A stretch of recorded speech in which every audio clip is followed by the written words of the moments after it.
Welcome, welcome. We are live again. It is Justin. It is 30 with Karen and Justin. I got to get the name right. We've just come up with this new name and I'm still working on it. Appreciate you joining us today. We've got a great guest. Joining us today is Liz Jonasson, founder of Absolute Home Services and the owner of Mountain Emo Sales and Service. She's here to share a little bit about how she helps homeowners across the GTA and Muskoka. That's fun with renovations and landscaping and the strategy she uses to make every project smooth, efficient, and stress free. How are you?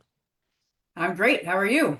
Amazing. Thank you. So, I mean, the home services industry is a pretty wide berth industry. There's a lot that can be involved in it. I guess, at what point were you kind of going through life and you went, I'm going to get into that type of industry? Because there's a lot of stress. There's a lot of things I think that come along with it. A For sure. lot of what ifs. What was it that kind of put you in a position to be like, yeah, I'm going to do this? Did you have a history of it in your family or what was going on there? Definitely not. No history in my family of entrepreneurship or my parents hired everybody to do things for themselves, so I didn't Mm, learn much from them, but learned many other great skills from them, that's for sure. that's amazing. Yeah. Yeah, I was actually in university at Western, and I was in school for engineering when I first fell into it. And I was a painter for College Pro Painters. Oh, that's cool. Yeah, so yeah, it was just my summer job, and one summer I did it for a few summers painting through high school, and then when I was in university, they said, "Hey, why don't you run the franchise for the Oh, Muskoka area, actually?" mm, And I never thought about business. I never thought that was something I wanted to do. I thought I wanted to be an engineer, and I actually have seven brothers and sisters, and many of them are bankers and business guys. And I thought that sounds really boring. So business never seemed too interesting to me. But I thought, hey, I need a summer job. I need to make some money. So why don't I try running this student franchise for College Pro Muskoka? And I did it, and I loved it. I loved driving around in my truck, meeting customers. Had a bunch of university students working for me. We had a lot of fun. And I went back to school, and I remember being at Western Engineering and sitting in class thinking, this is so boring. Like, this is not interesting at all. Like, what am I even doing here? And then thinking that I'd have to do that for the rest of my life terrified me. mm, Um, but I was pretty committed to finishing my degree. So I did finish my engineering degree at Western, where I met my husband, who's an engineer and who loves engineering. So you just realize that some people are meant to be engineers and some people aren't. And I learned that in university. And then College Pro said, hey, why don't you become a general manager? And general managers teach other students how to run their own businesses. mm. So I actually went straight from university working for College Pro for 10 years, and I worked up my ranks to the vice president where I was learned like how to lead a pretty large size business across kind of Canada. I just loved it. I loved everything about it. And then I left College Pro and worked for Paul Davis, which was a restoration Mhm. company, so similar into home services, dealing with floods and fires. And that's where the spark of saying, "Hey, I think I want to run my own business." And I'd been working, as a full-time employee for both those companies for about 12 years, and I realized that home services, no matter what type of service you're doing, is the same. It doesn't matter if you're doing landscaping or painting or handyman services. You need to show up on time, provide an accurate quote, do great work, and communicate well. And I realized that once somebody found somebody to do something on their home, they wanted them to do many things on their home. So I thought, why don't we get a business where you can, hire the company and they can do everything. And so I started it out in Burlington right away, just as a painting company, knowing that I'd grow services, but Mm. knowing that I could, like, I've been in painting for so long, I knew I could do great work, I could make some money and build a good client base, and then start selling additional services. And then soon, even in the first year, I went straight to Muskoka because I'd had so much experience there too, and I was like, the houses are bigger, there's more paintable substrate. So actually, right from the beginning, I was doing Burlington and Muskoka for painting. Mm. And then the second year, I thought landscaping would be great because you're cutting people's lawns every single week. And so your trucks are in the neighborhood and you're just building that brand, getting those customers to like you. And so I started landscaping really quickly and it blew my brains. There's landscaping is a massive industry and there's so much Yes. to be done. Yes. And so we were lawn cutting, we were gardening, we were sodding, we were fertilizing, and we got into landscape construction. So I stuck with painting and landscaping for about 6 years. And then people kept asking, "Oh, you're doing this great work. Can you do some handyman services?" Mm. And I thought even handyman seems even more complicated than landscaping because It's what's so hand open-ended. yeah, There's not like one thing. It's so many correct. things. Yeah. And landscaping, I thought there was a lot. Handyman, it's like plumbing and electrical and Yes. all these things. But Drywall's a big one, I'm sure. drywall, yeah. And Yeesh. but the customers were demanding it. There was like the people needed this service, and if we were going to call ourselves Absolute Home Services, we better be Absolute Home Services. And so I took all the lessons I learned from painting and landscaping and applied them. So, we show up on time, we give accurate quotes, we stick to what we say, we communicate well, and we do great work. And then it really flourished from there. So now we kind of separated out the divisions. So we have, people that just paint, people who just landscape, and people just do handyman and deck and fence work. We do a lot of that as well. Mm. And we're doing it from basically Hamilton to Toronto and still in Muskoka as well. So that's how I got into it. It's there seems to be a common theme here, and I literally had a conversation with someone 2 hours ago about this exact thing. In that the service industry is full of very talented people that are good at their individual thing. So, the painter that's unbelievable at painter and can cut the edge perfectly and just knows the way to do things, and that comes over time and all these things, but they're really good at that, but they're really terrible at customer service. You understand what I'm saying? Like 100%. they are leveraging their skill in an incredible way and doing great work and probably having good business, but their customer service skills are lacking because that's not what they do. They just do painting or they just do HVAC or they just do whatever, right? And so it sounds to me like the founding principle based on your previous history of what you used to do with College Pro and things like that really surrounds the idea of, customer service in the middle. You've mentioned it twice before you actually mentioned the services. Right. And being able to service people in a way, communicate with people in a way that makes them feel serviced effectively, because that's a big problem. That's right, 100%. And a lot of people say, I did good work, and why is the customer mad? It's like, Yes. because they're not worried about the work. You showed up late, you didn't communicate. It can be all solved by some quick communication, but they just pride themselves on what they do versus priding themselves on service. And that's an interesting fact too, because you're not wrong there. There's that whole thing about how, customers will tell 30 people about their negative experiences and 5 people about their positive experiences. It's just the Right. nature of things. People like to complain. Excuse me. And when it comes to that sort of thing, and you go through the process of dealing with someone like yourself, again, the work might be great and it might have turned out perfect, but what's the story they're going to tell? Correct. Oh, they didn't communicate with me. And like, well, but did the job get done? Yeah, but you should have heard how he spoke to me when they did it. And it like, ugh. Or he showed up 2 hours late, but did the work get done? Yeah, but he showed up 2 hours late. Like, so that's what sticks in their mind as opposed to the overall experience of what was the goal in the first place. Correct. Right. So I love that you're actually taking that to another level, because honestly, that's what's missing.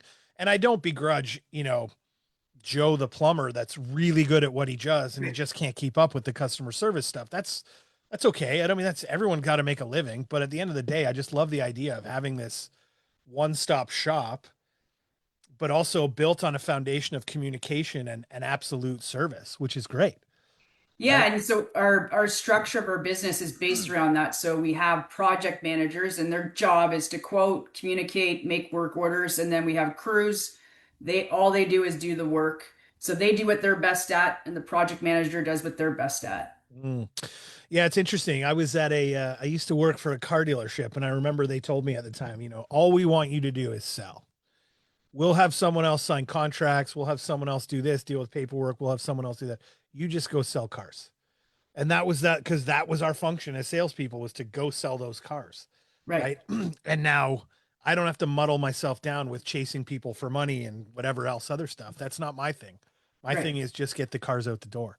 And so it sounds like the same idea. You're creating, standard operating procedures for people to have individual jobs that are their expertise in that moment. Exactly. And doing what they love. Yeah, that's great. That's cool. So again, let's dive in a little bit to explain to me like the different levels. So you have painting, obviously, because that's a big one. Plumbing is part of your services, I'm assuming. Yep. Yep. It's part of our handyman division. Got it. Handyman division. And tell me more. Like, what other services are you kind of breaking down into now? Because Yeah. what I love about this the most is you started from one idea, and this thing has just blown up. It's unbelievable. Thank you. Yeah, sometimes it gets away from me, but again, it's just about making sure that you have the skilled people that know what they're doing, and then you create the processes around them. And Mm, so, yeah, painting is stated, and that's what we keep it divisional. So our painters paint and they don't do other things unless they're maybe lending a hand to somebody. right. But so painting is one of the biggest divisions. So we pretty much can paint anything, interior, exterior, commercial. We do a lot of deck staining as well and kitchen cabinet painting.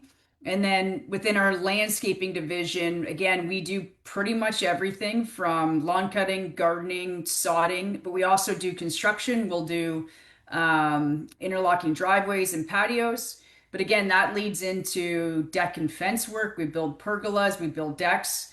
So it's kind of nice because like if you have a project, we often will do everything and people are like we can do your interlock, we can build the pergola, we can stain it when it's done. We can cut the lawn, we can plant the gardens, we can well and we'll bring in different crews, but we'll have one project manager manage that whole thing.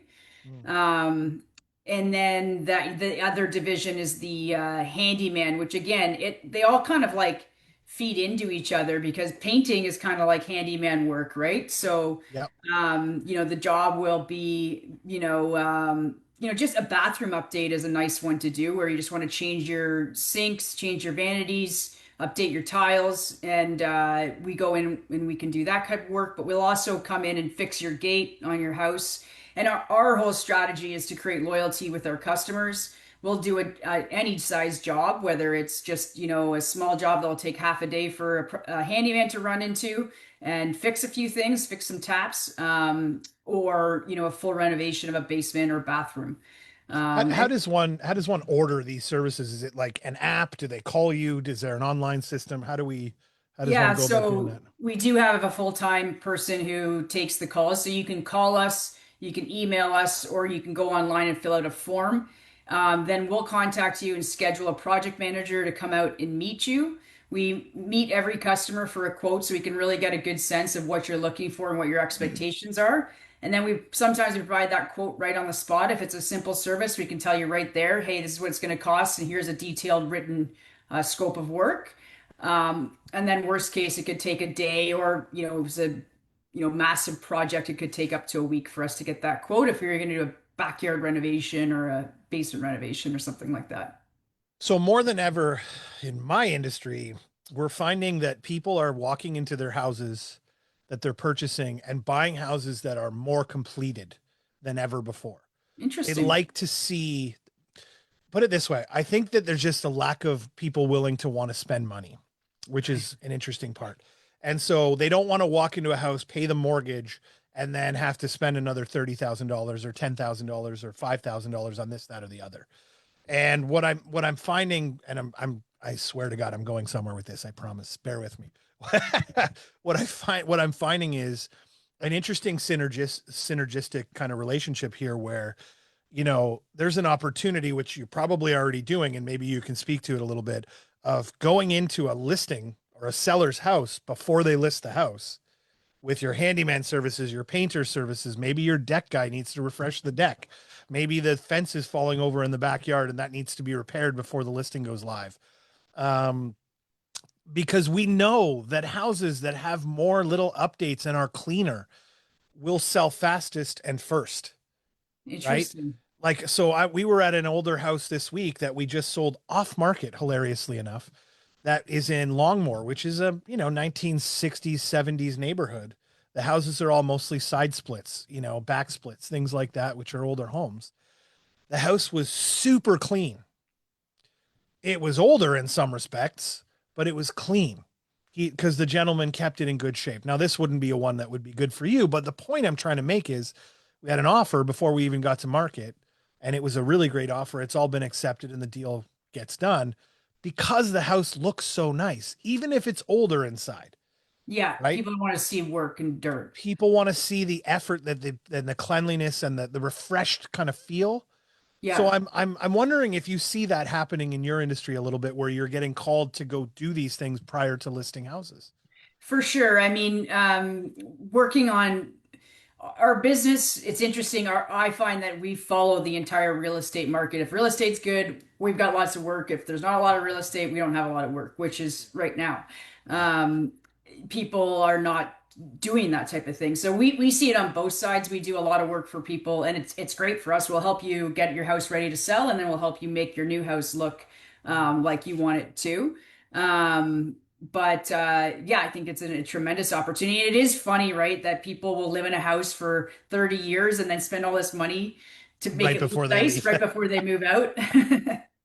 We all do it. I mean, I did it when we Yeah. sold our house in 2019. All like, but part of my logic was, I had little kids that all played mini sticks and, whatever around the house. I was like, if I fix that bump in the wall now, it's just going to get bumped again. Like there's no reason to fix these things until such time that we need to. And Yeah, so the because time that we needed to was to make it look great for sale. Right. right, And so then we brought people in to patch up all the holes and the things that had gone on in the rooms and whatever else. But yeah, no, you're absolutely right, though. It is pretty funny.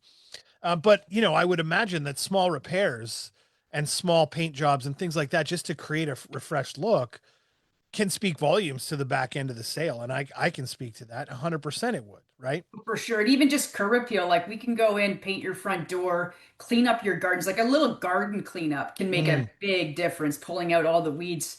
That can take like a few hours for a couple hours for a crew to come in and really make that first impression when you're walking in the door really nice too. That's a really good point, and that first impression comment is right on point there because you know people will walk away from a house naming houses the shitty thing that they saw in the house.